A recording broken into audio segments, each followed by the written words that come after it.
அஸ்ஸலாமு அலைக்கும் வரஹ்மத்துல்லாஹி வபரகாத்துஹு. ஒரு நிமிட சிந்தனை. ஈகை குணம்.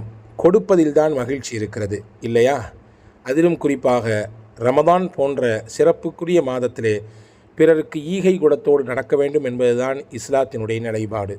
நபிகள் பெருமானார் ஸல்லல்லாஹு அலைஹி வஸல்லம் ஈகை குணம் மிக்கவர்களாக இருந்தார்கள் எல்லா காலத்திலும். அதிலும் குறிப்பாக ரமதானுடைய காலத்திலே தென்றல் காற்று எப்படி இதமாக நம்மை வருடி செல்லுமோ அப்படி இதமாகவும் வேகமாகவும் நபிகள் நாயகம் ஸல்லல்லாஹு அலைஹி வஸல்லம் ஈகை குணத்தோடு கொடை உள்ளத்தோடு நடந்து கொண்டார்கள் என்பது அவர்களின் வரலாற்று செய்தி.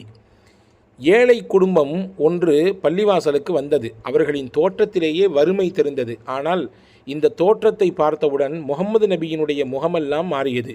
உடனே எழுந்தார்கள், பேசினார்கள்.